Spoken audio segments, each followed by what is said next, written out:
Selamat pagi anak-anak, apa kabar hari ini? Semoga semuanya sehat. Oh ya, hari ini siapa yang tidak hadir? Syukur semuanya hadir, mudah-mudahan semua dapat mengikuti pelajaran dengan maksimal. Sebelum memulai pelajaran, silakan Erna memimpin doa. Terima kasih Erna. Anak-anak, untuk menanamkan sikap semangat kita terhadap bangsa Indonesia, semuanya berdiri dan menyanyikan lagu Indonesia Raya. Terima kasih, silakan duduk kembali. Hari ini kita akan belajar tentang kegiatan ekonomi yang memanfaatkan sumber daya alam. Siapa yang tahu sumber daya alam itu apa? Apa yang dimaksud dengan sumber daya alam?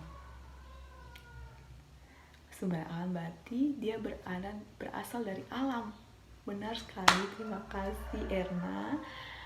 Sumber daya alam itu adalah kekayaan alam atau semua yang terdapat dalam alam yang dimanfaatkan oleh manusia untuk memenuhi kebutuhan hidupnya. Hari ini kita akan belajar dengan tujuan dapat mengidentifikasi dan menyajikan hasil identifikasi sumber daya alam dan pemanfaatannya. Silakan semuanya buka buku halaman 6. Di situ ada gambar jagung bakar, silakan amati. Sudah selesai. Sekarang bersama teman di sebelahnya untuk menjawab, berdiskusi bersama pertanyaan tersebut. Oke, sudah selesai. Pertanyaan pertama, apa yang terjadi apabila permintaan jagung tinggi? Silakan Rina. Terima kasih Rina, benar, petani jagung akan kehabisan stok jagung untuk dijual. Yang kedua, apa yang harus dilakukan agar permintaan terpenuhi?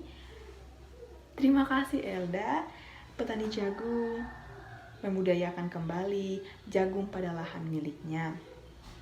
Nah anak-anak, Ibu sudah membagikan LKS, itu berisi tentang sumber daya alam. Silakan semuanya membaca terlebih dahulu masing-masing. Baiklah, bagaimana semuanya sudah selesai? Ibu ingin mengajak kalian untuk bermain game, dimana kalau ibu mengangkat tangan 3, maka semuanya harus berkumpul sebanyak 3 orang. Coba ya, kita mulai. 1, 2, 3. Ya, jadi 2 orang ini akan menjadi satu kelompok. Oh iya, ada satu kelompok yang 3 orang. Tidak apa-apa, karena memang jumlah kelas kita ada 31 orang. Kita lanjut. Nah, sekarang silakan kalian menjawab pertanyaan yang ada. Kemudian masing-masing kelompok memaparkan hasil diskusinya. Dimulai dengan kelompok 3.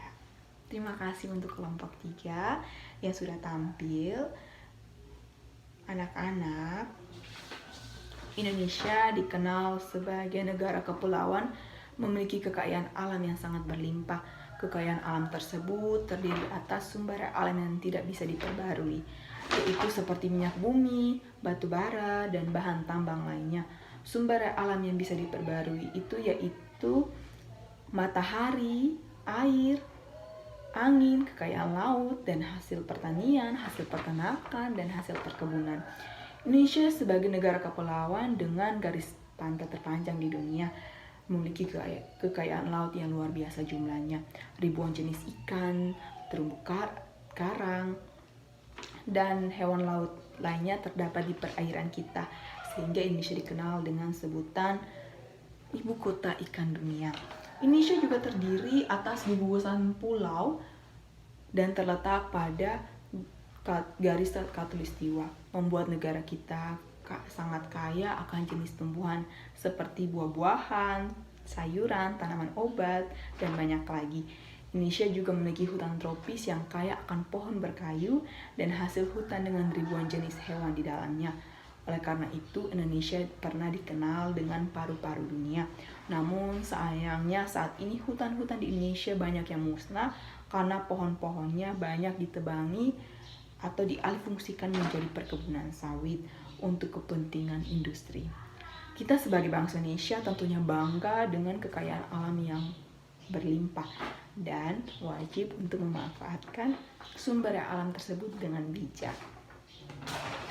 Nah, pertanyaan Ibu yang pertama, mengapa Indonesia dikenal dengan sebutan ibu kota ikan dunia?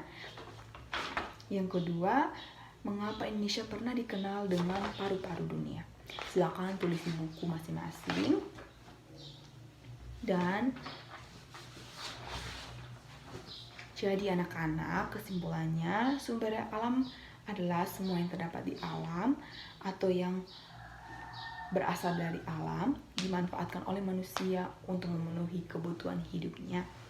Jadi sumber daya alam itu dibagi menjadi dua, yaitu sumber daya alam dapat perbarui itu seperti air, angin, matahari, hewan, dan tumbuhan. Kalau sumber daya alam tidak bisa diperbarui itu seperti emas, batu bara, dan bahan tambang lainnya. Kemudian, kegiatan ekonomi yang dapat memanfaatkan sumber daya alam itu seperti pertanian. Pertanian itu menghasilkan padi. Kemudian perkebunan itu menghasilkan perkebunan teh. Kemudian pertambangan itu seperti pertambangan minyak bumi, tambang emas, dan perindustrian itu sebagai seperti membuat motor. Anak-anak, sebagai bangsa Indonesia, kita tetap bersyukur dan bertanggung jawab atas apa yang kita miliki saat ini. Untuk menutup pelajaran, semuanya silakan memungut sampah yang ada, kemudian buang pada tempatnya. Terima kasih untuk kerjasamanya. Silakan Elton, silakan memimpin doa. Terima kasih Elton. Anak-anak, sekian dari pelajaran kita hari ini dan selamat pagi, sampai jumpa.